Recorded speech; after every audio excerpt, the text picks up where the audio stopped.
How to change Twitter username? Let's see in this video.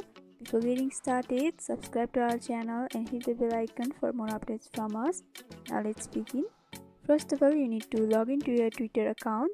Once you are logged in, you'll be able to see the homepage of Twitter. So in order to change your username, you need to go to your profile or account settings. For that, you need to tap on your profile option in the left upper corner. And from over here, you have to tap on your profile. Once you tap on that, you'll be able to see your profile. So in order to edit your username, you can either tap on your profile for once more time, or you can also go for set a profile option. You can skip for now. If you want to pick a header or something, then you can edit this, but you can also skip for now. Once again, you have to skip for now, and finally you'll be able to see the username text field.